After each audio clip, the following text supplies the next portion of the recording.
મારી આજ્ઞાથી ઘણા બધા દુઃખો ભોગવવા પડ્યા, તને મારી આજ્ઞાથી બંધનની પ્રાપ્તિ થઈ છે। ત્યારે વાણીઓ કહેવા લાગે છે કે હે મહારાજ, હે પ્રભુ, આપને તો બ્રહ્માજી કલાવતી પોતાની માને ઉતાવળથી કહેવા લાગે કે હે માં, મનમાં ધારેલું કામ પાર પડે। આવી ભગવાન સત્યનારાયણની પૂજા થતી હતી, ભગવાન સત્યનારાયણની કથા થતી હતી, ત્યાં બેઠી હતી અને લે આમાં પ્રસાદ। સત્યનારાયણ આવું નામ સાંભળતા લીલાવતીને યાદ આવે છે, કહેવા લાગે છે તારા જન્મ પહેલા અમારે કોઈ સંતાન ન હતું અને સંતાનની પ્રાપ્તિ માટે અમે આ ભગવાનની પૂજા માની હતી, કથા માની હતી અને હજી સુધી કરી નથી। મને તો લાગે છે એના લીધે આપણે દુઃખી થઈ રહ્યા છીએ, માટે હવે આપણે ભગવાનનું વ્રત કરવું જોઈએ, ભગવાનની પૂજા કરવી જોઈએ, કથા કરવી જોઈએ। પણ ભગવાનની વ્રત કેવી રીતે કરવું, ભગવાનની પૂજા હતા કેવી રીતે ભગવાનની પૂજા કરવી? સગા વહાલા ઇષ્ટમિત્ર પાસેથી થોડું ઘણું દ્રવ્ય એકત્રિત કરે અને ભગવાનની પૂજા કરવામાં બંને તત્પર બને છે। ભગવાન સત્યનારાયણ પ્રભુ જે દિનજનોના પાળનાર છે તે સંતુષ્ટ થયા છે અને કલાવતી અને લીલાવતીના સ્વામીને જે રાજાએ બંધ કરી અને રાજાએ આજ્ઞા કરી છે કે હમણાં જ રાખેલા મસ્ત વાણિયાના પુત્રને છોડી અને મારી આગળ લઈ આવો। આજ્ઞા થતા આ બંને વાણિયાના પુત્રોને રાજાની સભામાં લાવવામાં આવ્યા અને રાજા કહેવા લાગે છે કે આજ સુધી કર્મના અંતરાય કરી આ બંને વાણિયાને ઘણું બધું દુઃખ ભોગવવું પડ્યું છે, પણ હવે પછી એમનો કાંઈ ભય નથી। આવી આજ્ઞા થતા જ પગની બેડી તોડાવવામાં આવી। હવે તમે તમારા ઘરે જઈ શકો છો। વાણિયો પણ આદરપૂર્વક રાજાને નમસ્કાર કર્યા અને ઘણી નારાયણ દેવ કી જય, શ્રી દ્વારિકાધીશ કી જય, કૃષ્ણ કનૈયા લાલ કી જય, શ્રી ગજાનન ગણપતિ મહારાજ। સૂત મહારાજ ભગવાનની કથા આગળ વધારતા કહેવા લાગે, હે ઋષિ મુનિઓ, એથી પણ ભગવાન સત્યનારાયણના ચોથા અધ્યાયની અંદર સૂત મહારાજે આ વાણિયાની જ વાત કરી છે। વાણિયાએ રાજા પાસેથી જે કાંઈ પણ ધન મળ્યું, જે કાંઈ લાંદ પાંદડા ભર્યા છે અને રસ્તામાં કોઈ ચોર ડાકુ લૂંટારું લૂંટી ન જાય, આવા હેતુથી આને ઢાંકી દીધું છે। ભગવાનને સાધુ અને એની ફરી કસોટી કરવાની ઈચ્છા થાય, ભગવાન એક સાધુ બાવાનું સ્વરૂપ ધારણ કરે અને જ્યાં વાણિયો પોતાનું વાહન લંગર કર્યું હતું, જ્યાં વાહન તૈયાર કર્યું હતું, ત્યાં ભગવાન આવી અને વાણિયાને પ્રશ્ન કરવા લાગે, હે વેપારી, તારા વહાણની અંદર કઠોર ભાષણ સાંભળી અને ભગવાન કહેવા લાગ્યા છે સત્યમ વદામી। ભગવાન ફરીવાર પૂછે છે, ખરેખર હે વેપારી વાણિયા, તું સાચું કહે છે?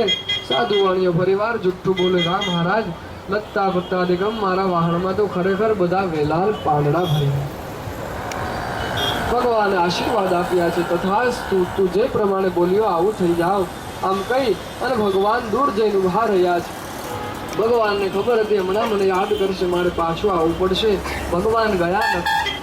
આ બાજુ સાધુ વાણીઓ પોતાના પાંદડા જોયા છે,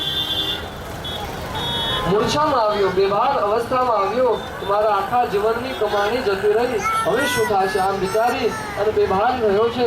ઘણી બધી વારે શુદ્ધિમાં આવ્યો, ત્યારે એના જમાઈ તેને કહેવા લાગ્યા, તમે શા માટે ફિકર કરો? હમણાં આવેલા સંન્યાસી સાધુએ શ્રાપ આપ્યો અને એના બોલવા પ્રમાણે થયું છે અને યોગેશ્વર એ મુનીશ્વર ગુરુ શરણે જઈએ, ભક્તિ પ્રત્યે આદર રાખી અને સાધુ વાણીઓ એ મુનીશ્વરની પાસે જઈ જેમ લાકડી હાથમાંથી છોડો પડે આવી રીતે ભગવાનના ચરણમાં પડ્યો છે, દંડવત નમસ્કાર કર્યા છે।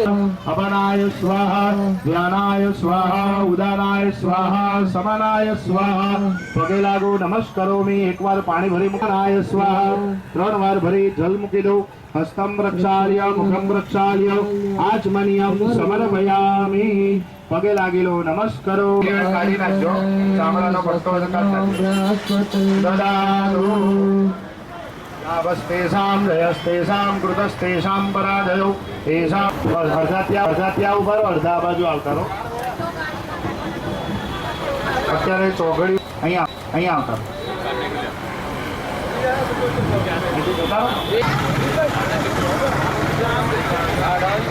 કરજો।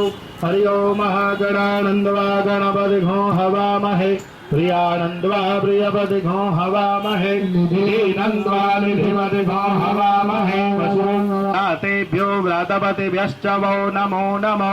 गुरुत्सेभ्यो गुरुदपतिभ्यश्च वो नमो विरूपेभ्यो विद्महे वक्रतुण्डाय धीमहि तन्नो दन्ति प्रचोदयात्। ओम गच्छ गच्छ स्वस्थाने गच्छतः शुभ कार्ये पुनरागमनाय च। તમે ગિરીશભાઈ અહીંયા નાની મૂર્તિ છે ત્યાં વધાવો અને તમે 10 જણ અહીંયા મોટી મૂર્તિ ત્યાં વધાવો। બોલો શ્રી ગણપતિ મહારાજ કી જય।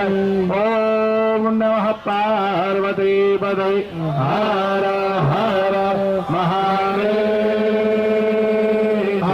વિષ્ણવે નમઃ વિષ્ણવે નમઃ। અનેન પૂર્વચરિત્ર સંકલ્પેન સાંગદા સિદ્ધ્યર્થમ ભાદ્રવ यजमानस्य सकल कार्य सिद्ध्यर्थम घोड़ासर ग्राम मध्ये सार्वजनिक गणेश स्थापना तेन 10 दिन पर्यंत पूजन अर्चन अभिषेक यथा उपचार ब्राह्मणाद वचनाद सर्व कार्य परिपूर्णम। भगवान हाथ में अर्पण कर दो। नानी मूर्ति है। ओम भगवान अर्पणमस्तु हो। फरी एक चमची भरो। अनेन सकल कार्य सिद्ध्यर्थम तो चमची मूकी दो। तन्नाय नमः।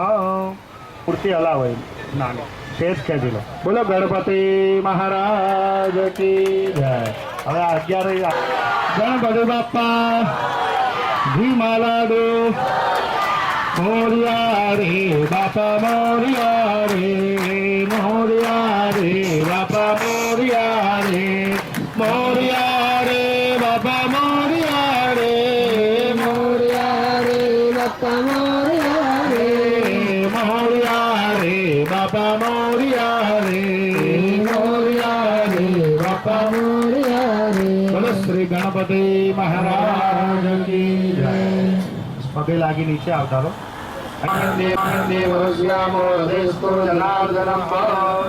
પુષ્પાંજલિ ગૃહ્યાતઃ की जय।